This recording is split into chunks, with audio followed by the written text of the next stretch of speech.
Bienvenidos nuevamente a este programa especial sobre la dolarización del Ecuador y cómo impacta la crisis financiera internacional a las cuentas fiscales en nuestro país. En este bloque vamos a analizar cuál es el peor escenario para la dolarización en el Ecuador. Veámoslo. Hagamos un análisis de sensibilidad.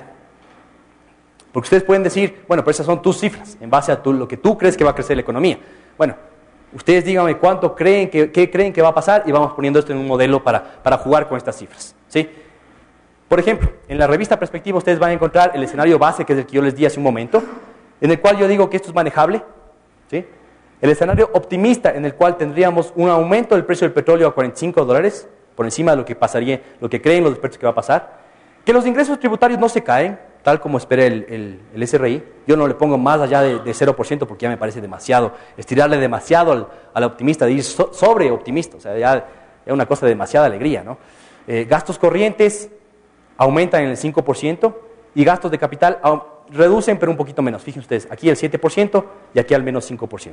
Con eso tenemos, lógicamente, un presupuesto que está bastante manejable porque el déficit es de 1.500 millones. Es $1.000 millones menos, 1.200 millones de dólares. En ese caso, no pasa nada. No hay presión sobre la dolarización, seguimos adelante. El escenario pesimista. El precio del petróleo se mantiene alrededor de los $35 tal como está actualmente, 35, 38 por ahí. Los ingresos tributarios se mantienen en 11% menos. Caen los ingresos tributarios. El gobierno se echa a gastar. Y no se echa a gastar mucho. Se echa a gastar 10% más. ¿Sí? Es poquito más nomás. ¿Sí? Acuérdense de la cifra anterior, 55%. Decimos que el gobierno gasta solo el 10% más. Con ese gasto adicional del 10%, ya el déficit es de 3.500 millones y ya es muy preocupante.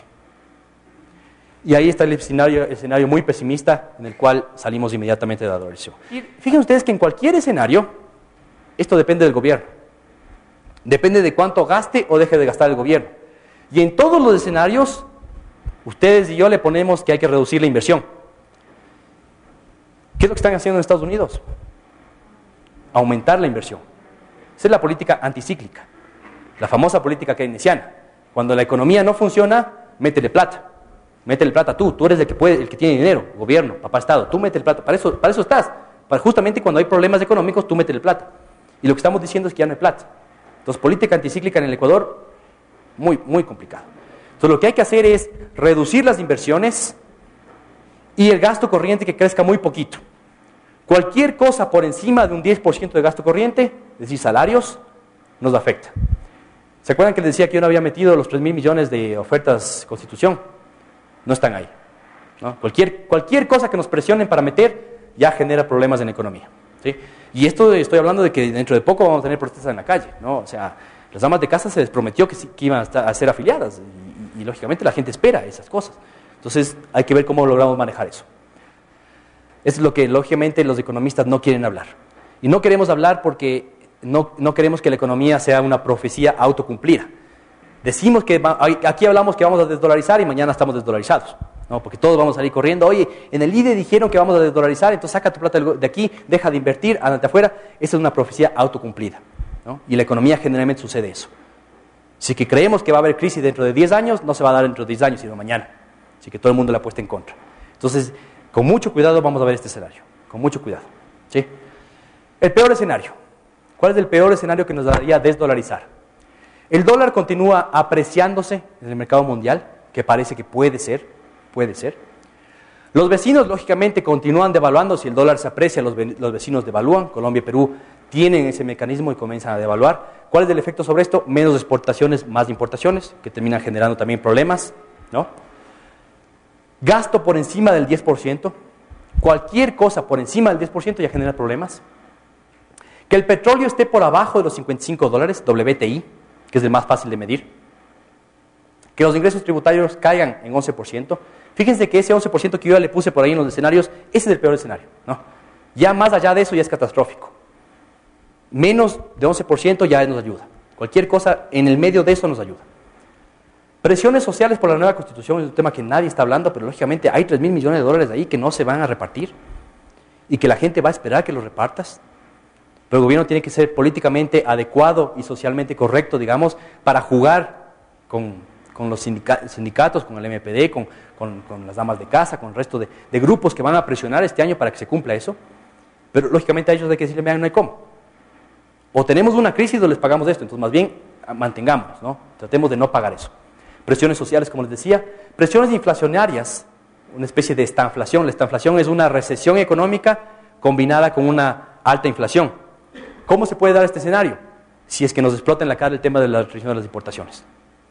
Si es que no funciona lo que pensaba el gobierno, que de hecho yo creo que en ciertos sectores ya se está viendo esta presión inflacionaria, ¿no? Lógicamente cuando tú tienes un hueco que dejas de importar, inmediatamente el incentivo es cubrir ese hueco, pero subir los precios.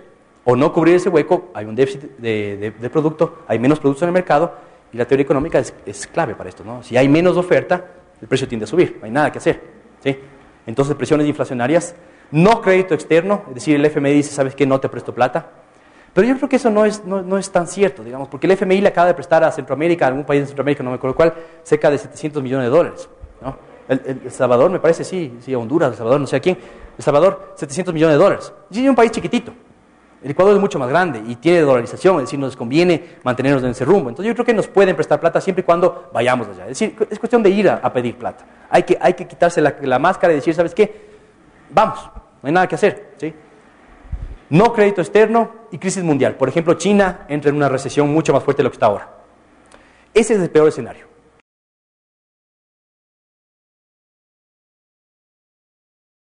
Ese escenario nos hace desdolarizar, sin duda. ¿Por qué? Porque la dolarización lo que permite es que el gobierno pueda imprimir dinero. ¿Y para qué tú imprimes dinero? Para pagar sueldos. Si que la gente no tiene cómo comer, el gobierno va a verse abocado a desdolarizar. No hay nada más que hacer, ¿sí? Ese es el escenario. Y llegamos al punto culminante.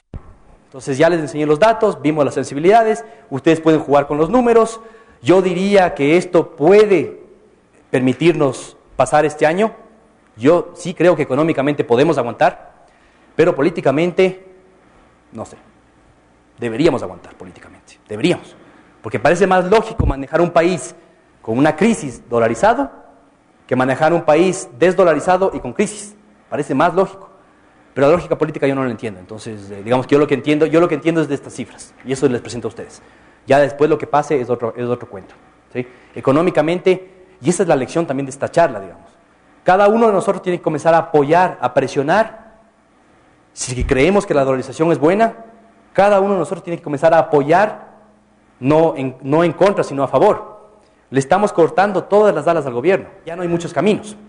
Entonces, si le encerramos más al gobierno y lo que hacemos nosotros individualmente es comenzar a sacar plata de los bancos, comenzar a dejar de invertir, y encima más, decir, allá el gobierno, acá yo, como empresario, pues créanme que estamos contribuyendo cada uno de nosotros con un poquito más de desdolarización que lo que creemos, ¿sí?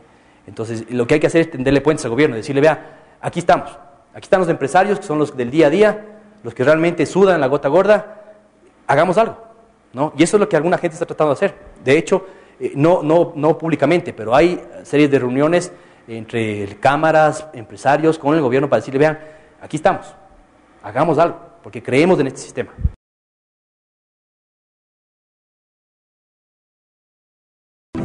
Hemos llegado al final del programa del día de hoy. Recuerden escribirnos a perspectivatv@ide.edu.es con sus dudas, preguntas y comentarios. Si quieren saber más sobre este tema de la dolarización y encontrar todas las cifras que acabamos de presentar en este programa, recuerden ingresar a www.ideinvestiga.com, en donde encontrarán cifras de estudios hechos por nosotros y por otros académicos sobre el tema de la dolarización en el Ecuador. Recuerden también siempre estamos a tiempo, todavía estamos a tiempo de cambiar nuestro futuro, pero lógicamente dependerá tanto de lo que haga el gobierno en términos de gastos, de inversiones, etcétera, y también de lo que nosotros hagamos en términos de apoyar a la dolarización, no de retirar, por ejemplo, alocadamente plata de los bancos, no creer falsamente en rumores, sino tener un poco más de conceptos técnicos detrás de nuestras decisiones. Con ustedes se despide Julio José Prado, hasta una próxima ocasión. Muchas gracias.